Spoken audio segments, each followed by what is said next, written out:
sibuk-sibuk begini hanya ingin mengajak pada saudara-saudara kita Ba'alwi, jangan ngomong-ngomong turun lagi, turunan lu udah ketahuan bukan keturunan Nabi. Kita nggak percaya lagi. Kalau mau maksa ya nanti akan terjadi hal-hal yang tidak diinginkan. Nggak usah ngapain, bareng-bareng bangun Indonesia ini, menjaga tenggang rasa hormat menghormati. Tidak ada kebencian kita pada siapapun. Yang ada selama ini kita dibohongi, yang selama kita direndahkan. Kalau ada yang masih mau direndahkan monggo, tapi saya dan siapa yang bersama saya nggak mau lagi direndahin, karena ternyata nasab kita lebih bagus daripada nasab ente. Lur aneh bikin bodoh-bodoh, lur ente bikin apa coba? Kagak ada. Coba lihat di sana, paling makam-makam palsu. Ba'lawi kesini abad 18-19, kenapa sekarang ada makam di situ? Seluruh perang di Yaman nggak ada beritanya dia ikut perang, tapi setelah perang nanti nulis ini keluarga Al-Qatiri perang dengan keluarga Al-Kuwaiti, yang menjadi penengahnya, pendamainya adalah Al-Habib Anu bin Anu. Begitu nulisnya. Nah kalau orang Jawa sekarang aja kita kakak perang, betul nggak? Dulu kita tukang perang Pak, leluhur-leluhur kita. Biarkan musuh memperlihatkan kekuatannya, tapi kita bisa mengukurnya. Kalau mereka macam-macam baru. Sudah berhasil menyelamatkan puluhan makam-makam yang sudah dirubah namanya, sekarang sudah dibongkar, tapi mereka senyap akhlak wong Jawa. Udah gak usah disoting-soting, yang penting kita bongkar. Sudah terjadi Pak, sudah dilakukan. Kalau tidak ada gerakan begini-begini, anak-anak kita akan mengkonsumsi sejarah yang palsu. Telah jelas yang baik dan yang buruk, telah jelas sekarang mana yang benar, mana yang salah. Nasab mereka tidak terverifikasi, nasab mereka bertentangan dengan kebenaran kitab-kitab nasab. Yang kedua, nasab mereka bertentangan dengan kebenaran tes DNA. Ini yang sulit dibantah ini, kot'i ini. Dan mereka ini sudah tes DNA, tes DNA-nya hasilnya mereka bukan keturunan Nabi. Karena haplogrupnya Ba'alwi Kabib-Kabib ini bukan J1 tapi G. Mana G itu? Bukan orang Arab, bukan turunan Nabi Ibrahim, tapi orang Kaukasus yang ada di Asia Tengah. Itu negeri di mana dulu Ya'juj Ma'juj jadi situ. Nggak percaya ini Kiai Nurholis, Masya Allahnya nggak percaya ini. Lihat YouTube. Karena sebelum isu nasab masalah Ba'alwi ini booming, itu ada juga isu nasab tentang Yahudi Khazar. Yahudi Khazar itu haplogrupnya G kebanyakan. Itu sebelum booming masalah nasab Ba'alwi, itu dunia digegerkan oleh terbongkarnya nasab Yahudi Israel. Ternyata Yahudi Israel yang selama ini mengaku turunan Nabi Ibrahim, dengan ada tes DNA ini terbongkar bahwa Yahudi Israel bukan turunan Nabi Ibrahim tapi turunan Yahudi Khazar. Eta masalah nama sudah terbukti tahun 2010-an. Itu orang-orang Yahudi yang sekarang mengaku dia ada di Palestina ini sebagai keturunan Ibrahim. Saya kembali ke tanah Palestina karena Palestina ini adalah tanah kami, tanah leluhur kami, Nabi Ibrahim alaihissalam. Setelah dites DNA, itu orang-orang Israel, DNA-nya G. Sekarang ahli DNA dari Badan Riset Indonesia sudah ngomong, dia digaji negara loh, bahwa saya telusuri di dalam family tree DNA dan situs-situs jasa DNA yang lain, para kabib-kabib Ba'lawi ini mustahil keturunan Nabi besar Muhammad sallallahu alaihi wasallam. Mustahil mereka itu cucu Nabi, anak turunan kanjeng Nabi Muhammad sallallahu alaihi wasallam. Karena mereka mah ilmu pengetahuan sains yang empiris yang dapat dibuktikan. Maka mereka berani ngomong bukan hanya batilun mardudun mungqatiun, tapi mustahilun bi annahum min abna'i Rasulillahi Muhammadin sallallahu alaihi wasallam. Udah, kalau apa namanya itu tes DNA pakarnya udah ngomong, sebenarnya udah selesai, tinggal mau nerima apa tidak. Nggak mungkin bisa kebohongan itu lebih dari 550 tahun. Itu lebih dari 550 tahun. Satu apa namanya Masehi, Nabi Isa lahir. Nabi Isa wafat 37 Masehi, umur 37 wafat. Wafat menurut versi Kristen ini ya. Kemudian dia disebut oleh Paulus sebagai anaknya Allah, bin Allah. Itu berlangsung 550 tahun sampai 571 Masehi. Nabi Muhammad dilahirkan menjadi utusan untuk mengatakan bahwa Nabi Isa bukan anaknya Allah. Itu 550 tahun, Pak. Sama dengan nasabnya Balwi ini. Mereka ngaku 895, sekarang 2024, 550 tahun kurang lebih. Hitung pakai kalkulator. Kita bisa berbohong kepada beberapa orang dalam beberapa waktu, tapi kita tidak bisa berbohong kepada semua orang untuk selamanya. Tidak bisa. Pasti Allah bikin sebuah skenario agar kebohongan itu terbongkar, pasti. Dan ini alhamdulillahnya kita ini, terutama saya sama orang Sragen, yang mau menerima. Yang tidak mau menerima ya tidak apa-apa. Orang Nabi Muhammad ngomong bahwa Nabi Isa itu bukan anak Allah, sampai sekarang masih banyak yang percaya kok. Betul nggak? Biasa-biasa aja, Pak. Jadi kalau sekarang ini jangan kita berharap semua orang kemudian akan berpindah pengetahuannya, keyakinannya seperti kita. Jangan, masing-masing aja. Lakum dinukum waliyadin, jangan waladolin. Kalau yang mau ngakui tetap ya silakan saja. Ustadz Idrus Romli, Ustadz Lutfi Basori, Ustadz Wapi, Ustadz Jenny, silakan aja terus saja. Kan ada konsekuensinya. Paling dikasih mindain duit buat maulidan. Ya enggak? Didalil paling juga. Konsekuensi biasa-biasa saja. Jadi kita berbeda itu biasa. Yang enggak biasa, kalau ada yang enggak percaya jangan marah, itu aja. Gimana? Kalau kita enggak percaya ada Rasulullah minallahi yatlusuhu mutahharah, ya jangan marah. Seperti sekarang ini toleransi. Orang yang enggak percaya Nabi Isa anaknya Allah, monggo. Yang masih percaya, monggo. Lakum dinukum waliyadin. Lah kita yang sudah tercerahkan, kita yang sudah lihat kitabnya langsung, bisa dibeli Pak kitabnya itu, As-Sajarah Al-Mubarakah. Sekarang sudah dicetak di Iran dan kita bisa pesan melalui Shopee. Apa aja sekarang bisa melalui Shopee, kalau dulu nggak bisa. Mbah Hasyim Asy'ari nggak baca kitab-kitab nasab, Pak. Karena buat apa zaman dulu baca-baca kitab-kitab nasab? Guru-guru kita itu tidak baca kitab-kitab nasab. Kenapa? Mereka lebih ibadah kepada Allah. Kitab yang didatangkan Fathul Mu'in, Tasawuf, Tafsir Jalalain, Ibnu Katsir, Ihya Bukhari, itu saja. Kita juga dapatnya dari mana? Dari luar negeri. Kitab-kitab yang tadi disebutkan itu hanya ada di luar negeri, yaitu di Qum, Iran. Yang mencetak orang Iran semuanya Syiah. Kata Ustaz Idrus Romli, itu katanya kitabnya Syiah semua. Iya, keturunan Nabi dulu Syiah semua.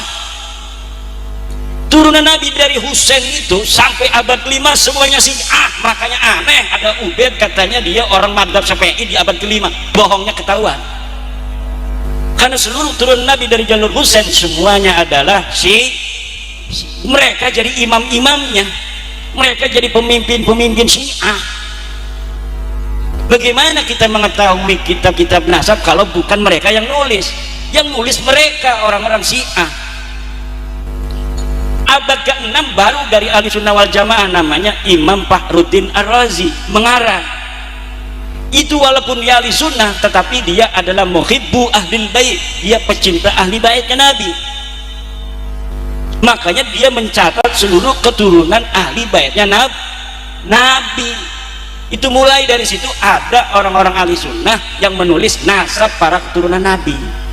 Tapi di abad ke-5 sampai abad ke-3 semuanya yang nulis orang Syiah. Itu Syiah asli itu, yang ada di Yaman itu Syiah aslinya ada di Son'a. Di Son'a itu sekarang yang lagi perang sama Inggris, sama Amerika, itu keturunan Nabi yang sahih, namanya Ar-Rasi Al-Hausi.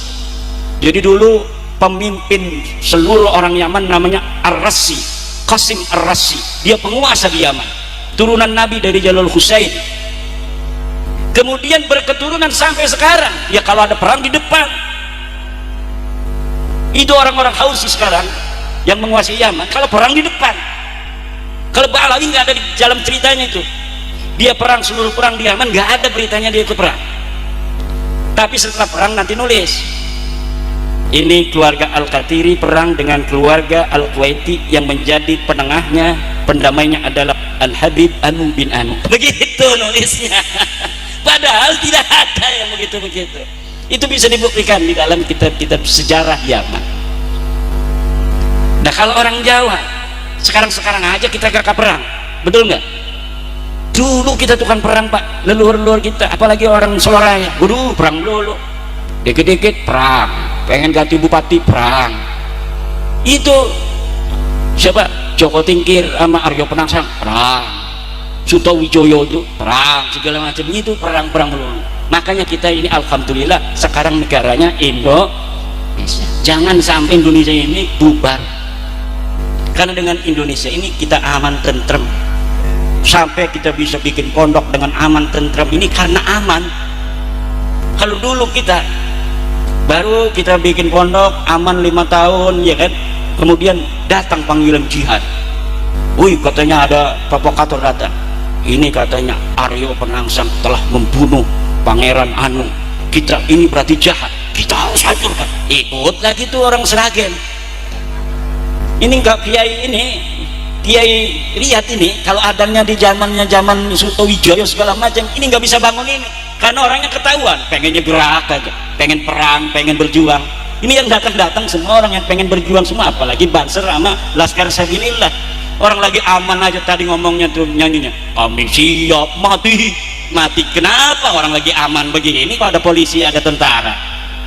Betul nggak? Karena apa? Gen kita gen perang dari zaman Ken Arok, kita perang dulu. Dan otaknya perangnya pakai taktik Ken Arok, itu kan luar biasa. Jadi kita taktik Ken Aroknya ada, Joko Tingkirnya ada, yang wali-walinya kayak Syekh Sunan Gunung Jati yang ahli syariat ada, yang tukang bacok orang Sunan Kudus ada, yang ahli tata pertanian Sunan Ampel ada. Macam-macam ini keturunan daripada orang Jawa ini, orang Nusantara. Ini harus dijaga warisan-warisan oleh siapa? Oleh kita. Hal-hal yang baik dari leluhur kita, yaitu agama yang rahmatan lil alamin, sehingga orang Jawa ini merasa semuanya agama Islam ini sesuai dengan budaya Nusantara, budaya Jawa. Hal-hal yang tidak baiknya, apa yang tidak baik? Politik itu di zaman kerajaan tidak baik. Kenapa? Saudara dengan saudara, kalau bapaknya mati, ini dia bersaing ingin jadi raja, ini nyari pendukung, yang ini nyari pendukung, akhirnya perang saudara. Itu yang tidak baik dari leluhur kita. Dan sekarang ada jawabannya. Apa jawabannya? Negara Kesatuan Republik Indonesia. Kita jaga Indonesia yang Pancasila ini, yang semua warga bagi negara Indonesia adalah sama. Tidak ada perbedaan manusia Indonesia dilihat dari keturunan siapa. Yang turunan Ken Arok misalnya tidak boleh jadi kiai, dia harusnya jadi tentara. Nggak ada begitu. Karena kiai-kiai walaupun sekarangnya soleh-soleh begitu tukang tirakat aja, ada turunan Ken Aroknya juga. Kalau dia ngaku turunan Raden Pata, ya pasti ada turunan Ken Aroknya yang ngeliatin Ken Dedes. Betul nggak? Kalau turunan Raden Pata, Brawijaya, pasti ada turunan Ken Aroknya. Maka keturunan itu bagi bangsa Indonesia tidaklah penting. Kemanusiaan yang adil dan beradab itu artinya adalah semua manusia bagi negara Indonesia sama. Dia mempunyai hak dan kewajiban yang sama sebagai warga negara Indonesia. Kita sibuk-sibuk begini hanya ingin mengajak pada saudara-saudara kita Ba'alwi, ayo bareng-bareng begitu, mau nggak? Jangan ngomong-ngomong turunan lagi, turunan lu udah ketahuan bukan keturunan Nabi. Kita nggak percaya lagi. Kalau mau maksa, ya nanti akan terjadi hal-hal yang tidak diinginkan. Nggak usah perang, ngapain kita perang-perang? Jangan lagi ngina-ngina bangsa Indonesia. Begitu kita ajak, mau nggak? Mau misalnya, alhamdulillah. Ayo mari sekarang kita bareng-bareng bangun Indonesia ini. Masih banyak kekayaan Indonesia loh yang ada di dalam bumi Indonesia ini. Nikel, segala minyak bumi masih banyak yang belum dieksplorasi. Mungkin untuk 100 turunan kita ke depan ini masih bisa ngasih makan Indonesia ini. Tepuk tangan. Gimana ini? Tepuk tangan ragu-ragu begitu.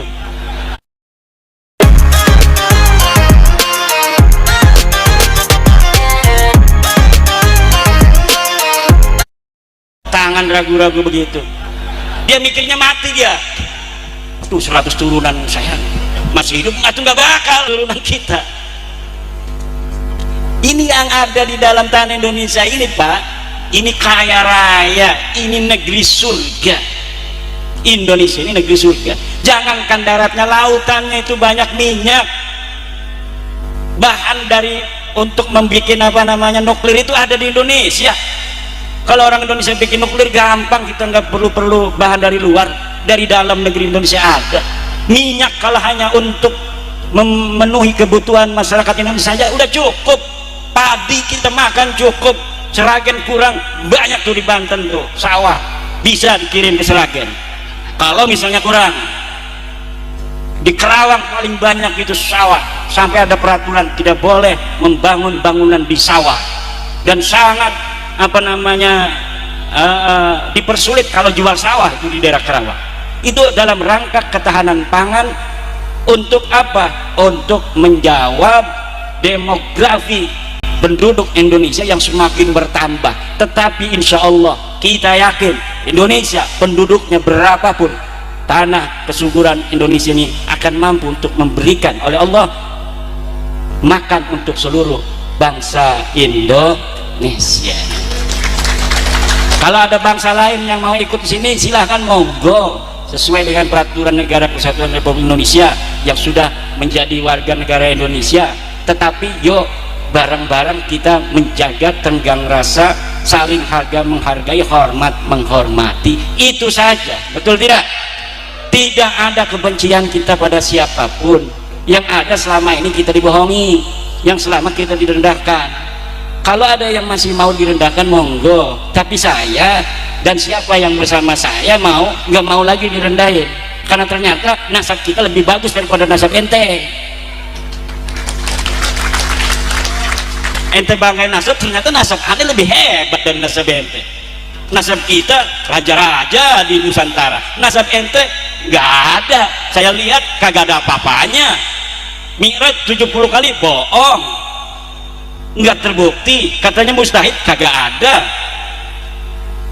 lah. Keluarga saya ada yang menjadi Sayyidu Ulama Hijaz, Syekh Nawawi Tenara, ratusan buku dikarang. Orang Indonesia siapa yang ada di Jogja, Solo, leluhurnya bisa bikin Candi Borobudur, Candi Prambanan, Candi Saujan apa itu, Candi Cetok dan lain sebagainya.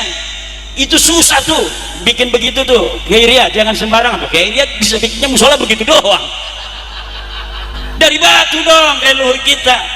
Mana ukiran-ukirannya tuh? Gak ada. Kita sekarang kalah sama leluhur kita.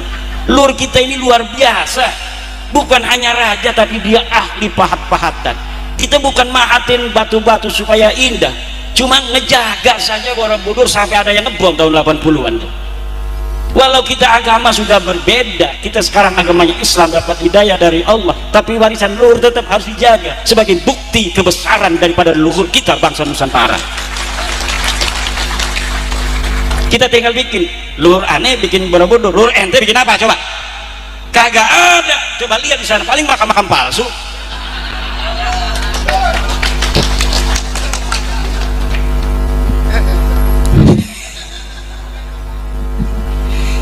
Bukan bikin sejarah, bikin masalah.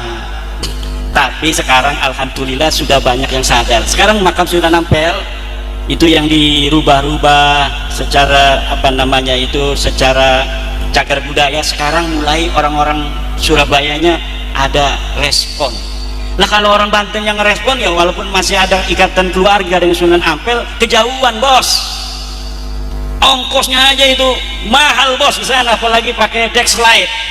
Iya aja kalau Avanza. Coba orang Surabaya sekarang, mulai orang Surabaya ini katanya kenapa ada kabin-kabin dimakamin di sini. Dulu kagak ada. Ini foto tahun 80, ini foto tahun 60. Itu sudah mulai itu orang-orang Surabaya membuat teori bukti sejaman. Ini kan teori bukti sejaman, memverifikasi sejarah. Kalaupun sejarah hari ini dirubah begitu rupa, tapi masih ada bukti sejaman bos. Ini foto tahun 60, tidak ada ini makam Mbak Lawi di sini. Kenapa sekarang ada? Palsu. Ini bisa ditanyakan. Kalau misalnya kita ikuti metodologi sejarah, makam Sunan Bonang di ring 1, Sunan Bonang di ring satunya diider-iderin oleh Balawi. Itu dari mana zaman Sunan Bonang udah ada Balawi? Kalau ini makam Sunan Bonang, pasti di sekitarnya itu orang yang dimakamkan pada saat yang sama atau setelah Sunan Bonang beberapa waktu. Dan itu abad 15 bos. Mbak Lawi kesini abad 18-19, kenapa sekarang ada makam di situ? Berarti apa tuh? Nah, dan rupanya persatuan atau perjuangan Wali Songo Indonesia Surabaya itu sudah melaporkan ke Cagar Budaya. Kita ini walaupun punya kekuatan, gayanya gaya negarawan, datangnya juga ke Dinas Cagar Budaya. Itulah akhlak wong Jawa. Walaupun punya kekuatan tapi tidak menunjukkan kekuatannya, biarkan musuh memperlihatkan kekuatannya, tapi kita bisa mengukurnya. Kalau mereka macam-macam baru kita itu begitu. Ini sekarang udah terbukti banyak nih makam-makam yang bisa diselamatkan. Keluarga besar Keraton Jogja sudah berhasil menyelamatkan puluhan makam-makam yang sudah dirubah namanya, sekarang sudah dibongkar. Tapi mereka senyap akhlak wong Jawa dan gak usah disoting-soting, yang penting kita bongkar. Sudah terjadi Pak, sudah dilakukan di Jogja, alhamdulillah. Ada Raja Cirebon yang jadi menantu Jogja, kemudian dia meninggalnya di Jogja, namanya Prabu Sultan Girilaya, sekarang jadi Qodibiyahya. Kok rubah ini leluhur kita namanya Sultan Girilaya, menantu daripada Sultan Mataram, kok sekarang jadi Qodibiyahya. Ini opo? Kenapa bisa begini? Akhirnya sekarang alhamdulillah sudah dirubah lagi. Alhamdulillah. Kalau tidak ada gerakan begini-begini, kesadaran, semuanya akan berjalan 50 tahun lagi begini-begini saja, itu akan berubahlah sejarah kita, dan anak-anak kita akan mengkonsumsi sejarah yang palsu. Na'udzubillah. Dah, mungkin akan kita kembangkan nanti di dalam pertanyaan-pertanyaan, baik yang bertanya tentang nasab ataupun tentang sejarah-sejarah.